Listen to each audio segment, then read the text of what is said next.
dhumarratti uummata Oromootiif wanni dabarsu tokkummaa kee cimsi wanni biraan dhaqqaba qawween osoo caalamu maallaqaan osoo caalamu dippiloomaasiin osoo caalamnu kan as geenye tokkummaa Oromoo cimsineeti tokkummaa Oromoo kana immoo lafatti finne kaarra gowwaa fi gantuun Wallaggaa Faarsii Shawaa Faarsii maaliif jettee nama keenya Islaamaa Kiristaana jettee walitti buusuudhaaf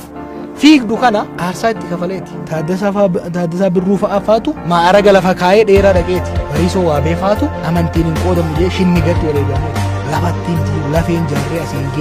lafeen jaarree asiin geenye lafeen tokkummaa lafeen jaaramte sana akka mansalaalatti fayyadamneet